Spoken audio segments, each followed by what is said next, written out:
দর্শক, আজ আমরা এসেছি আটিবাজার কেরানীগঞ্জ চন্ডীগ্রামের একটি খামারে। ভিউয়ার্স, আমরা এই খামারের মালিকের সাথে কথা বলবো, আপনাদের জানানোর চেষ্টা করব এই খামারের বিভিন্ন তথ্য।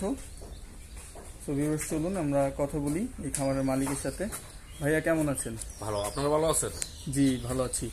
ভাইয়া, একটা জিনিস জানতে চাচ্ছিলাম যে এই খামারটা যে আপনি করেছেন, তো এই খামারের আগে আপনি কি করতেন? এই খামারের আগে আমি লেখাপড়া করার পর কিছুদিন বেকার ছিলাম।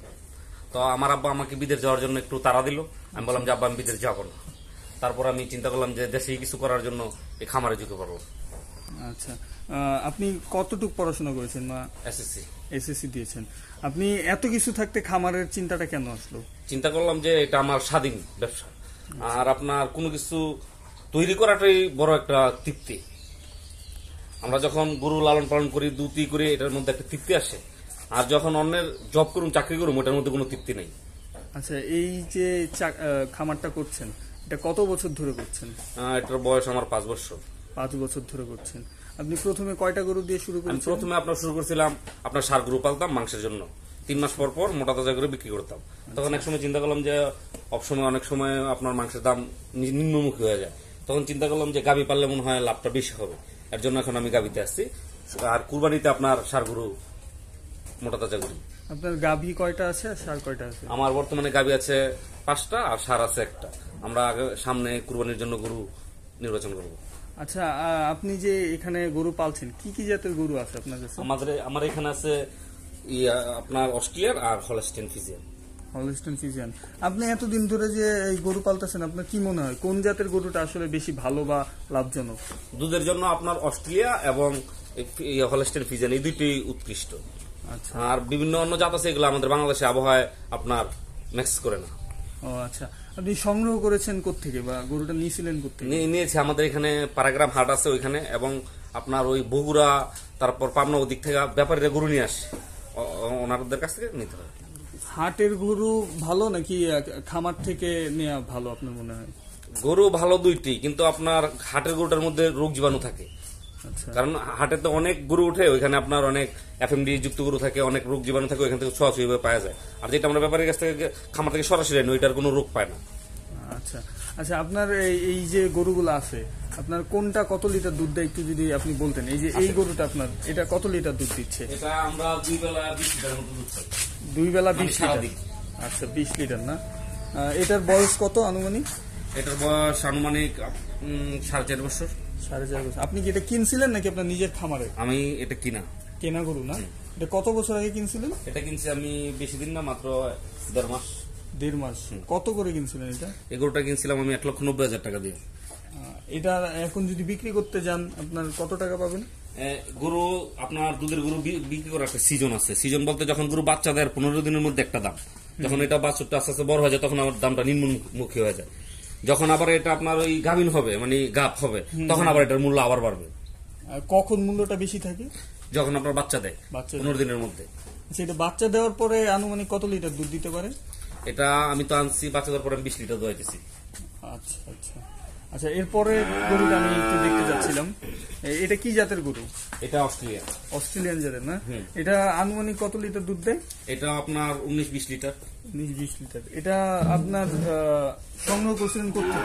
এটা আপনার ওই বগুড়া থেকে ব্যাপারীরা গরু নিয়ে আসে, ওনাদের কাছে হাটে উঠানোর আগে আমি ওইখান থেকে সংগ্রহ করছি। এটা কি প্রথম থেকেই 20 লিটার দুধ দিত? প্রথম থেকে আমি 20 লিটার পাইছি। প্রথম থেকে 20 লিটার পাইছেন। এটা কয়দিন হয়েছে? এটা আনছি আমি 4.5 মাস। 4.5 মাস। এটার দাম কত আনুমানিক এখন? এটা আনুমানিক দাম বেশি, আমি একটু রিজনাল থেকে কিনছিলাম। এটা আমি 1,60,000 টাকা দিয়ে কিনছিলাম। আর এখন আপনি বিক্রি করতে চাইলে কত? বিক্রি করতে হলে 1,90,000 2 লাখ বিক্রি করতে পারবো। আচ্ছা, এর পরের যে গরুটা, এটা কোন জাতের গরু?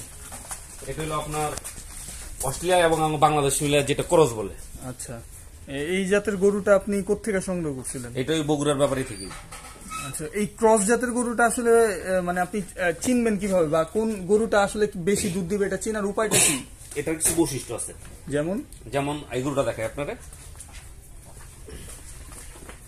এটা হলো আপনার অরিজিনাল হলস্টেইন ফ্রিজিয়ান যেটা বলে। আচ্ছা, এটা সবচেয়ে দুধের সংখ্যা বেশি, মূল্য বেশি। আচ্ছা, যেমন আপনি কিভাবে বুঝেন? এই গরুটার আপনার যে মুখমণ্ডলের যে দৃশ্য আছে, আকৃতি আছে, তারপর আপনার দাঁড়ার যে এইটা আছে, তারপর দাঁড়াটা এক। আচ্ছা আচ্ছা, এটা আনুমানিক কত লিটার দুধ দেয়? এটা আমি আনার পরে দুধ নিতে পারি না, এটা আমি গাভিন বানাইছি, গাভিন অবস্থা কিনে আনছি। এটা আশা করি 25 লিটার দুধ পাবো। 25 লিটার পাবেন। এটা কত দিকে করে কিনছিলেন আপনি? আমি এটা কিনছিলাম 1,30,000 টাকা দিয়ে, বাছুর সারা অবস্থায়, মানে দুধ নাই এমন অবস্থা, মানে ভালো জাত আমার কাছে আনার জন্য। আচ্ছা আচ্ছা, আপনি এটা কত বছর আগে সংগ্রহ করছিলেন? এটা সংগ্রহ করছি আমি 6 মাস। কোন জায়গা থেকে? এটা সংগ্রহ করছি এক ফার্ম থেকে। ফার্ম থেকে? কোন ফার্ম এটা? এটা হলো আপনার আমাদের এলাকার নাম হলো বরিকান্দি গ্রাম। সব বিক্রি করে দিয়েছে, ওইখান থেকে আমি জাত ভালো রাখার জন্য ওইখান থেকে কিনে আসছি। আচ্ছা আচ্ছা আচ্ছা, আপনার এখানে কি গাভী তো বিক্রি করেন নাকি? গাভী আমরা সাধারণত বিক্রি করি না, যখন মনে হয় যে এটা আর বাচ্চা টাচ্চা দিবে না তখন। তখন আপনি আনুমানিক মানে এটা কি জাতের উপর ডিপেন্ড করে প্রাইস হয় নাকি? না, জাতের উপর না, তখন যখন আমরা ফার্ম থেকে রিজেট অবস্থা বের করে দেবো তখন এটা মাংসের। আচ্ছা, বাছুর আছে কয়টা আপনার ফার্মে? আমার বাছুর আছে আপনার 5টা। 5টা। আপনি কি বাছুর বিক্রি করেন? বাছুর আমরা যেগুলো আমাদের দরকার মনে করি যেটা ভালো জাত, ভালো গাভী হবে, ওইটা বিক্রি করি না সাধারণত। যার যেটা আমাদের চলবে না ওইটা আমরা বিক্রি করে দিই। আচ্ছা, সার আপনার আছে কয়টা বললেন তখন? এখন বর্তমানে আমার একটা সার আছে, আমার এটা মানে এই গাভী থেকে নেওয়া। আর এটা কি আপনি কোরবানি ঈদকে সামনে রেখে বিক্রি করবেন? জি। আচ্ছা, আপনি বাছুর বিক্রি করেন কত করে, বা বাছুর যদি কেউ কিনতে চায় আপনার খামার থেকে, তো আনুমানিক দামটা কত হতে পারে? ওইটার জাত এবং ওইটার গ্রোথ ওইটার উপর ডিপেন্ড করে ওইটা। আচ্ছা, আমরা চলেন একটু বাছুরগুলো দেখি, আপনার বাছুরগুলো দামগুলো একটু জানি। এই বাছুরটা কি দুধের না? আচ্ছা, ওই যে বাছুরটা দেখতে পাচ্ছি, এটা আপনি যদি কেউ কিনতে চায় বা কেউ আপনার সাথে যোগাযোগ করে কেনার জন্য কত টাকা আনুমানিক? এটা অলরেডি যোগাযোগ হয়েছে নেওয়ার জন্য। এটা জাত খুবই ভালো, যে হলস্টাইন ফ্রিজিয়ানের ওই গরুটার বাচ্চা অবস্থায় আলাদাভাবে কিনছিলাম। আচ্ছা, তো এটা এখন বর্তমানে 80,000 টাকা মূল্য বলতেছে। আমি বলছি যে না, এটা আমি এটা গাভী বানাবো, যার জন্য বিক্রি করতেছি না, মানে এরকম জাত আমরা অ্যাভেলেবল পাই না। আচ্ছা আচ্ছা, আপনি কত হলে এটা বিক্রি করবেন? এটা বিক্রি করবোই না। করবেনই না? আচ্ছা আচ্ছা, এরপরে যেই বাছুরটা দেখতে পাচ্ছি, এটা আপনি কত হলে বিক্রি করতে পারবেন? এটা এখন বিক্রি, এটা এখন বাচ্চা এটা দুধ খেতেছে। এটা যখন দুধ, এটার মা দুধ শেষ হবে তারপরে এটা চিন্তা করবো বেচার জন্য। আচ্ছা, এরপরেরটা? এরপর একটা সার বাছুর এটা। আচ্ছা, সার বাছুর না? হ্যাঁ, এটা যখন আপনার দুধ শেষ হবে তখন এগুলো একটু মোটামুটি ভালো হলে 50-এর মতো বিক্রি হয়। যখন একটু আরো গ্রোথ হবে, ডাবল হবে আর কি, দুধ খাওয়া শেষ হবে। এই আনুমানিক কতদিন খাবে? আরো এটা দুধ খাবে আপনার 3 থেকে 4 মাস 5 মাস।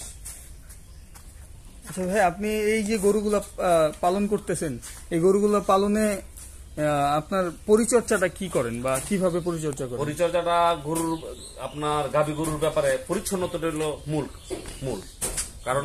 পরিচ্ছন্নতাটা ঠিক না থাকলে আপনার এই বলে ম্যাস্টাটাইটিস, ওইটা হলো আপনার ওলান ফোলা রোগ। যদি জীবাণু থাকে, ওই জীবাণু থেকে আপনার ওই গরুর বাট নষ্ট হয়ে যায়। এর জন্য পরিচ্ছন্নতা দিলে আসল। তারপর তো এখানে রয়ে গেছে খাবারের ব্যাপার। খাবার, দানাদার খাবারটা পরিপূর্ণ দিতে হয়, যেহেতু গরু আপনার অনেক দিন দুধ দেয়, যার জন্য এটা শরীর থেকে ক্যালসিয়াম বেরিয়ে যায়। ক্যালসিয়াম পূরণের জন্য দানাদার প্রচুর খাদ্য দিতে হয়। আপনি কি কি খাবার দেন? আমরা প্রথমত আপনার দেই ধানের কুড়া, আপনার মুসুরির ভুসি, আপনার ঘুমের ভুসি, মাঝে মাঝে আপনার সোলার ভুসি, আর আপনার বাতের আপনার কি খুদের ভাত যেটাকে বলে। আচ্ছা, আপনি এই খামারটা যখন করেছিলেন তার আগে কি কোনো প্রশিক্ষণ নিয়েছিলেন বা আপনার কোনো প্রশিক্ষণ আছে কিনা? না, প্রশিক্ষণ ছিল না, তবে আমরা যেহেতু গৃহস্থবাড়ির ছেলে, আমাদের মোটামুটি কিছুটা জানা ছিল। এর আগে আবার আমি একটু কৃষিতে জড়িত ছিলাম। আপনার যেগুলা বলে যে মাচায় লাউ চাষ, মাচায় টমেটো চাষ, এগুলা জড়িত ছিলাম। তো ওইখান থেকে উদ্বুদ্ধ করলাম যে একটা তো হবে না, আরেকটা করতে হবে, এই ঢুকা। আচ্ছা, আপনার এই যে খাবারটা আপনার দেন, মানে মাসে আপনার কত টাকা খরচ হয়? এটা আপনার একটা গরুতে প্রতি মাসে ধরেন নিম্ন থেকে 6 থেকে 7,000 টাকা খাবারের বিল। চিকিৎসার ব্যাপারে আপনারা কি করেন? চিকিৎসার ব্যাপারে আমাদের যতটা অভিজ্ঞতা আছে 50% আমরা নিজেরা করি। এরপর আপনার ডাক্তার আছে, ওটা কল করলে ডাক্তার আসে। আচ্ছা আচ্ছা, আপনি এই খামার থেকে কত লিটার দুধ পান প্রতিদিন? বা প্রতিদিন 50 থেকে 60 লিটার দুধ পাইতেছি। প্রতিদিন থেকে 50। আপনি কত করে বিক্রি করেন লিটার? আমরা রেট পাইতেছি আপনার 50 থেকে 52 টাকা। এটা মানে অল টাইম।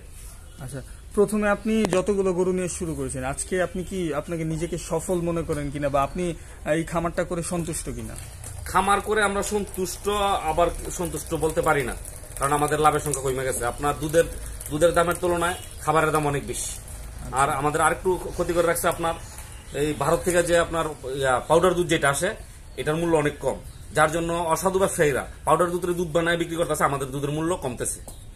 আচ্ছা আচ্ছা, আপনার যে এই খামারটা করেছেন, নতুন খামারিরা আপনার কাছ থেকে কি শিখবে বা আপনার কি মতামত থাকবে যারা বেকার আছে আপনার মতো কিংবা প্রবাসে রয়েছে যারা খামার করতে চায়, তো আপনার কি পরামর্শ থাকবে তাদের? আমার পরামর্শ থাকবে যাদের পরিশ্রম করার ক্ষমতা আছে, যে বিদেশে আমি পরিশ্রম করছি ওই পরিশ্রমটা দেশে করবো, তাইলে খামারই সফল। আপনার মাসে আনুমানিক কত টাকা আয় হয়? আমার এখানে খরচ টরচ দিয়ে হয়তো আমি 20-30 হাজার টাকা পাই। আবার কোনো মাসে একটু কম পাই, গরুর অসুখ বিসুখ হইলে আপনার খরচটা এখানে বেশি চলে যায়। আচ্ছা, আপনার এই খামারে বাসস্থানের ব্যাপারে, গরুর বাসস্থানের ব্যাপারে কি কি পরামর্শ আপনি দিবেন বা কি ধরনের বাসস্থান হওয়া প্রয়োজন আপনি মনে করেন? বাসস্থানের অবশ্যই আলো বাতাস বায়ু যে সহজে চলাফেরা করতে পারে এমন বাসস্থান আগে নির্বাচন করতে হবে। আচ্ছা আচ্ছা ভাই, আপনাকে অনেক অনেক ধন্যবাদ আপনার মূল্যবান সময় দেওয়ার জন্য। দর্শক, আপনারা এই খামার থেকে বিভিন্ন তথ্য জানলেন, এখানে কি কি জাতের গরু আছে সবগুলোর দাম এবং এই গরুগুলো কত লিটার দুধ দিচ্ছে দিনে সেগুলো জানলেন, এবং কোন জাতের গরু বেশি দুধ দেয় সেটাও আপনারা জানলেন। তো ভিউয়ার্স, আশা করি আপনাদের এই তথ্যগুলো কাজে লাগবে। আপনারা যারা খামার করতে চান তারা অবশ্যই এই তথ্যগুলো মাথায় রেখে একজন সফল খামারি হয়ে উঠবেন, এই প্রত্যাশা রইল। এবং আমাদের ভিডিওটি যদি আপনাদের ভালো লেগে থাকে আমাদের চ্যানেলটি সাবস্ক্রাইব করুন, এবং আপনাদের সাবস্ক্রাইবই হচ্ছে আমাদের অনুপ্রেরণা হিসাবে কাজ করে। ধন্যবাদ, সবাই ভালো থাকবেন, আল্লাহ হাফেজ।